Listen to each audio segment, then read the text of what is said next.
दोस्तों, आपने अमर कथा भाग 3 में आप लोगों ने सीखे शुक्ल पक्ष और कृष्ण पक्ष में सूर्य स्वर, चंद्र स्वर, 5 तत्वों का प्रभाव, कौन सा स्वर में किस दिशा गमन करना चाहिए, शुभ अशुभ कार्य कब करना चाहिए। अब आप लोग सीखिए विपरीत स्वर चलने पर क्या क्या लाभ हानि होता है। दोस्तों, ये सभी विद्याओं की जननी एवं अमर कथा है। इसके सीख जाने पर, इसे साध लेने पर कोई विद्या सीखना शेष नहीं रहता। दोस्तों, इस विद्या के द्वारा साधक यदि सच्ची लगन से साधना करता है तो उसे भूत भविष्य वर्तमान की सारी जानकारी ज्ञात हो जाता है। वो चाहे तो अंतर ध्यान भी हो सकता है, कहीं भी प्रकट हो सकता है, बहुत से अनहोनी कार्य वो कर सकता है। दोस्तों, आगे की कथा भगवान श्री भोलेनाथ ने माता पार्वती को ये अमर कथा भाग 4 के रूप में इस प्रकार समझाई, जो आप लोग के समझ रख रहा हूँ।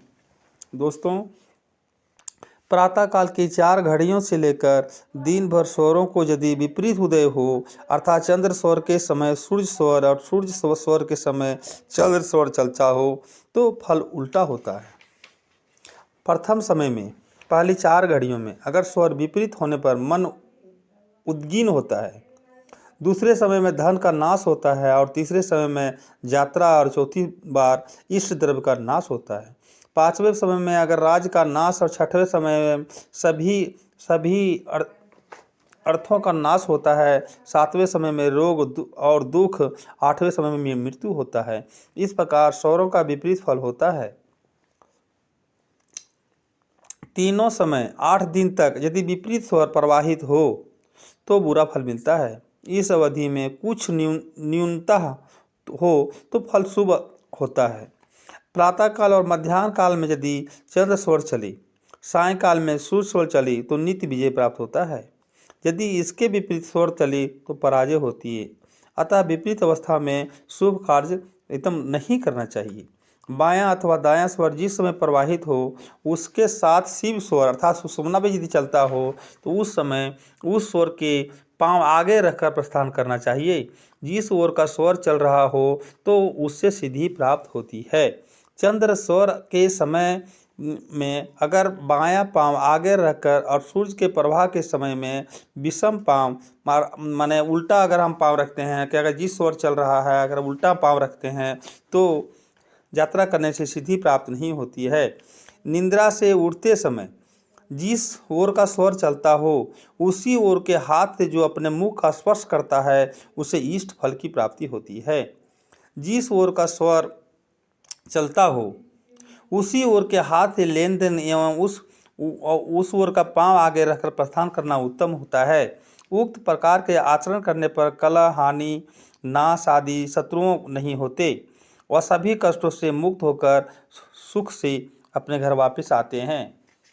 भगवान भोलेनाथ ने बताया कि हे पार्वती, अगर गुरु, राजा, भाई, मंत्री, सुफल देने वाले लोग उसमें किसी ओर बैठकर अपना कार्य करे और जिस ओर का स्वर चल रहा हो उस प्रकार कार्य करने से इच्छित कार्य सिद्धि होती है। अर्थात जैसे हम अगर बैठे हैं, हमारे बाएं ओर अगर कोई आके बैठा और मेरा स्वर अगर बायां ओर चल रहा है, अगर वो जो भी बात करता है तो उसका सारा कार्य सिद्ध हो सकता है।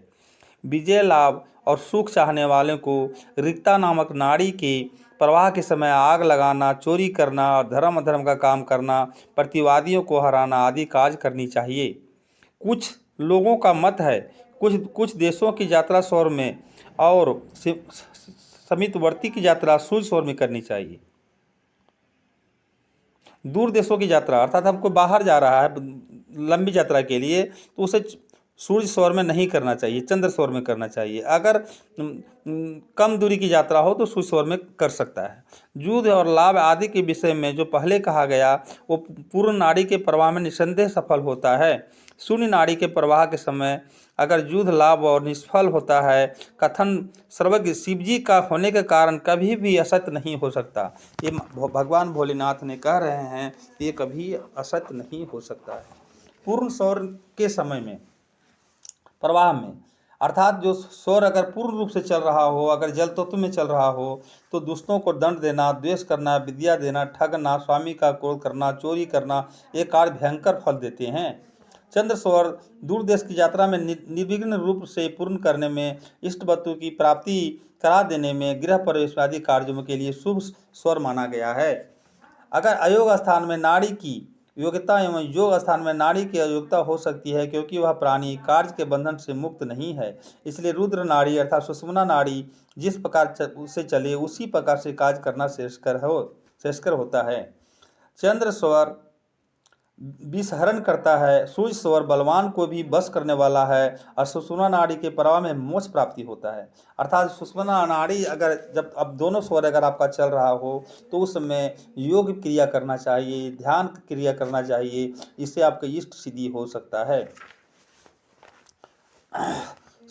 शुभ अथवा अशुभ जो भी कार्य दिन या रात में किया जाता है, उस कार्य के अनुकूल नाड़ी का चलना आवश्यक है। इस प्रकार कार्य का अनुकूल प्रवाह सिद्धियां देती है। अगर अब माता पार्वती को भगवान भोलेनाथ बोले कि हे पार्वती, आपको बाया नाड़ी के फल के बारे में बता रहा हूं। पूजन, तपस्या आदि स्थिर कार्य, आभूषणों को धारण करना, दूर देश में जाना, ब्रह्मचर्य, गृहस्थ आदि चारों आश्रमों के धर्म पालन करने पर, वस्तुओं का संग्रह करने पर यह ईड़ा नाड़ी चलना उत्तम होता है।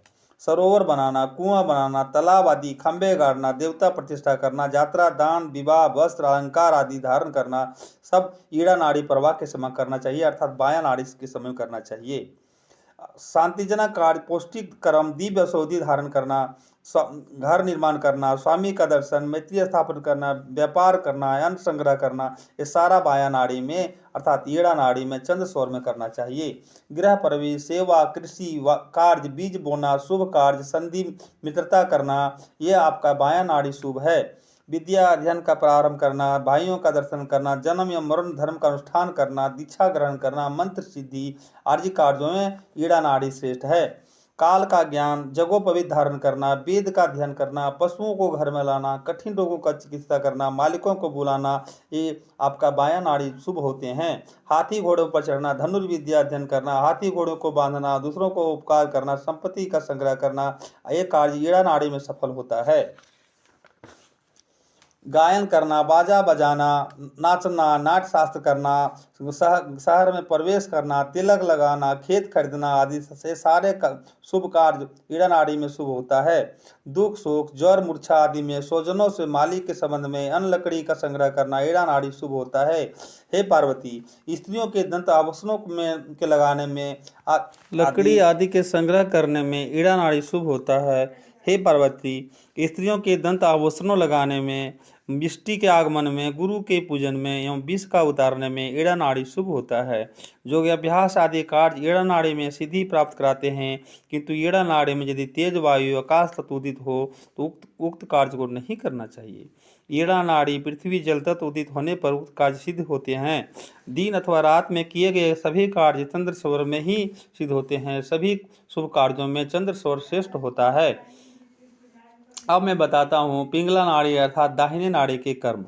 कठिन एवं क्रूर विद्याओं को पढ़ने में, पढ़ाने में, स्त्री अथवा वेश्याओं के यहाँ जाने में, बड़ी नाव पर जलायन पर चढ़ने में पिंगला नाड़ी शुभ होती है। दुष्ट कार्य करने में, सूरा पीने में, सूरा अर्थात शराब पीने में, अस्त्र शस्त्रों को मंत्र सिद्धि में, दुख करने में, दुख भोगने में, देशों को नष्ट करने में, शत्रुओं पर विष देने में पिंगला नाड़ी श्रेष्ठ है, अर्थात सूर्य स्वर श्रेष्ठ है। शस्त्रों का ध्यान गमन करना, शिकार, पशुओं का क्रय विक्रय, ईंट, लकड़ी, पत्थर, रत्न आदि घिसकर बनाना, बुरे कार्य करना पिंगला नाड़ी शुभ है। शस्त्रों को चलाते समय अभ्यास करना, यंत्र मंत्र तंत्रों का व्यवहार करना, किला पहाड़ों पर चढ़ना, जुआ खेलना, चोरी करना, हाथी घोड़ा आदि वाहनों पर चढ़ना पिंगला नाड़ी शुभ होता है। व्यायाम करने में, मारन मोहन उच्चाटन षटकर्मों आदि करने में, साधना में, जछनी, बेताल, भूत, विष आदि प्रभावों को नष्ट करने में पिंगला नाड़ी अर्थात दहिना नाड़ी शुभ होता है। गधा, ऊंट, भैंस, भैंसा आदि रखने में, हाथी घोड़े पर चढ़ने में, नदी तालाब आदि पार करने में, दवा लेने में, अक्षरों के लिखने में पिंगला नाड़ी अर्थात दहिने नाड़ी श्रेष्ठ होता है। हे पार्वती, मारन, मोहन, स्तंभन, शत्रुओं को उचाटन, वशीकरण करना, मंत्र का प्रयोग करना, आकर्षण देना, क्षोभ देना, दान देना, खरीदना, बेचना आदि कार्य पिंगला नाड़ी में सफल होते हैं।